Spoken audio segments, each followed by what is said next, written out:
कमाई अच्छी नहीं हो रही हो, व्यापार नहीं चल रहा हो, तो निवेदन करूंगा कि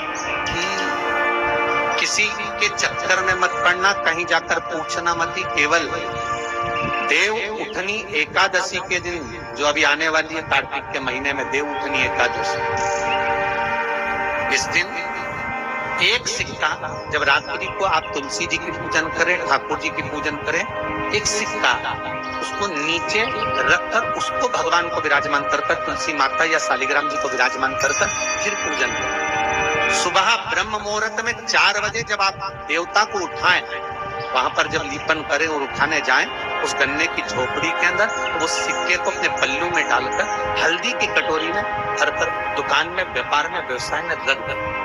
अगली एकादशी तक बताना जरूर कि कितना लाभ मिला, कितना कमाया आप, सूचना जरूर देना हो, बताना जरूर कि कितना प्राप्त। क्यों? क्योंकि नारायण जब देव उठनी एकादशी पर उठते हैं, जब मेरे भगवान विष्णु अपना चरण नीचे रखते हैं, तो एक कुबेर और दूसरी स्वयं लक्ष्मी भगवान के चरण को अपने हाथों में झेल लेती है। तो जिस स्थान पर आप देवता को उठा रहे हो, जिस स्थान पर आप भगवान की आराधना कर रहे हो, जिस स्थान पर आप भगवान को जगाने का प्रयास कर रहे हो, वहाँ आप अगर लक्ष्मी को विराजमान कर देंगे तो नारायण का चरण और लक्ष्मी दोनों कुबेर के साथ हमें प्राप्त हो सकते, हमें उसका फल प्राप्त। किसी लड़का और लड़की का विवाह नहीं हो रहा, 30 साल हो गए, 32 साल हो गए, 34 साल हो गए, लड़का लड़की का विवाह ही नहीं हो रहा। बहुत टेंशन है माता। कोई मंगली है, कोई मांगलिक है, बड़ी रकम लेन, कोई मांगलिक है, कोई मंगल है, संबंध हो ही नहीं रहा। बहुत प्रयास कर, तो अब की बार कार्तिक मातम को सुने हो आप, एक प्रयास छोटा सा कर दो, ठीक है?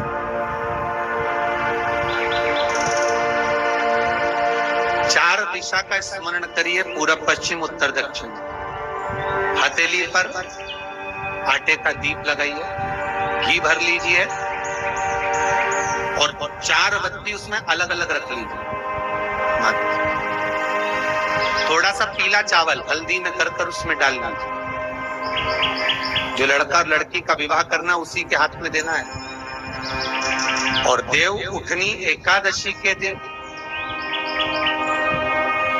जिस दिन देवता उठेंगे, जिस जगह पर तुलसी शालिग्राम का आप पूजन करते हो, गन्ने के नीचे, ईख के नीचे तुलसी का क्यारा रखकर पूजन करते हो, वहां पर भगवान शिव और भगवान नारायण का नाम लेकर लड़का या लड़की का कर दीजिए और उसके हाथ में थोड़ी सी हल्दी लगा दीजिए। महाराज 2.5 महीने 3 महीने तो बहुत हो गए, उस बच्चा और बच्ची का विवाह पक्का हो। महाराज श्रीमद् भागवत कथा कहती है, कार्तिक महात्म कथा है, तुलसी का क्यारा सौभाग्यवती नारियां जब जल का सिंचन कार्तिक महीने में करती है तो उसका सौभाग्यता का आनंद पाती है। तुलसी बता देती है कि आपके घर की दशा क्या है। बार बार जल डालने के बाद भी तुलसी सूख रही है, बार बार आप पूजन कर रहे हैं, पाठ कर रहे हैं, तो भी तुलसी के दल सूख रहे हैं। तुलसी बता देगी कि तुम्हारे घर में तकलीफ आने वाली है, कष्ट आने वाला है, सूख रही है। किसी ने जरूर कुछ ना कुछ ऐसा है कि इसमें घर में तकलीफ आई, तुमने लगाया फिर सूखी, फिर लगाया फिर। तुलसा महारानी बता देती है कि कष्ट है, और जिस गमले की तुलसा ढेर घमोर हो, फलित हो, आनंद में हो, तो उस घर में फिर दुख नहीं आता, समृद्धि खुद बढ़ती चली।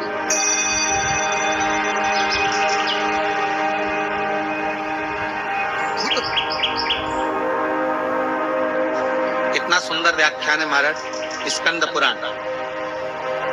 कभी मौका मिले तो ज्यादा कहीं से ना लाओ तो गीता प्रेस गोरखपुर की पढ़ लेना, ठीक है?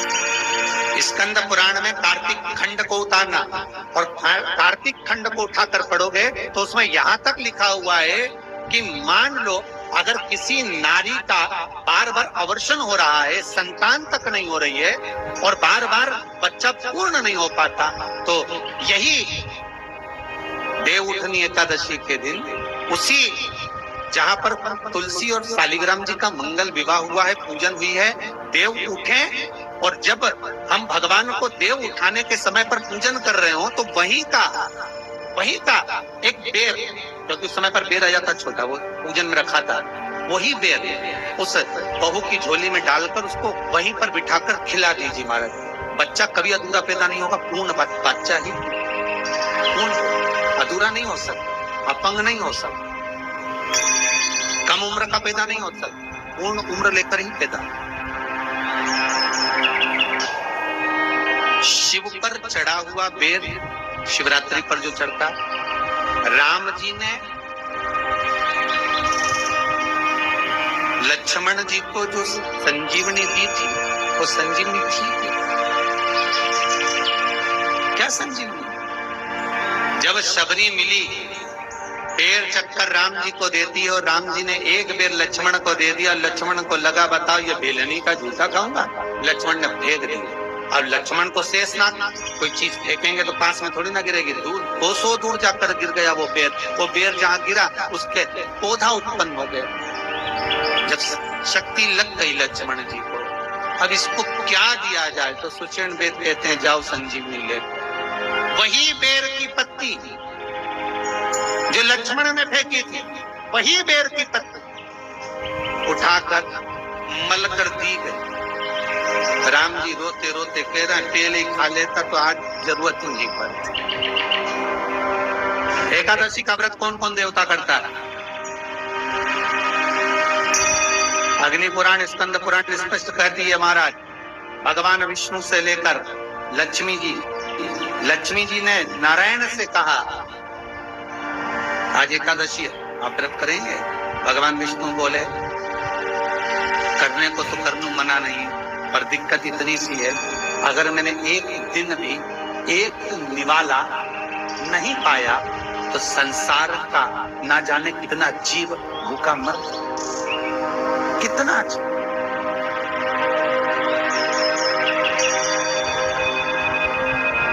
लक्ष्मी जी ने कहा तो मैं व्रत करूं कि ना करूं? नारायण के शब्द सुनिएगा महाराज, स्कंद पुराण, विष्णु पुराण, अग्नि पुराण। नारायण कहते हैं लक्ष्मी तू एकादशी का व्रत कर,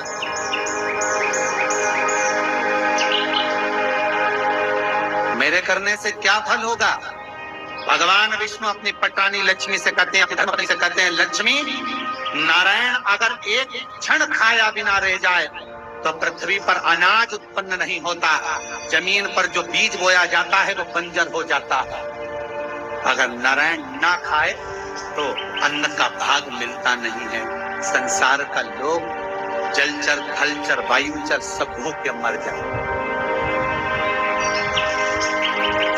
और लक्ष्मी अगर तू एकादशी का व्रत करेगी, अगर नहीं करती है तो जितने माताएं, जितने पुण्यवान जीव एकादशी का व्रत कर रहे हैं घर में तू प्रवेश नहीं करे। अगर तूने एकादशी का व्रत करा है और संसार का कोई मानव, चाहे जलचर हो, थलचर हो, वायुचर हो, जीव किसी भी तरह से अगर एकादशी का व्रत कर लिया है तो तू कम से कम उस घर में प्रवेश तो कर दे। इसलिए तेरा एकादशी का व्रत करना है।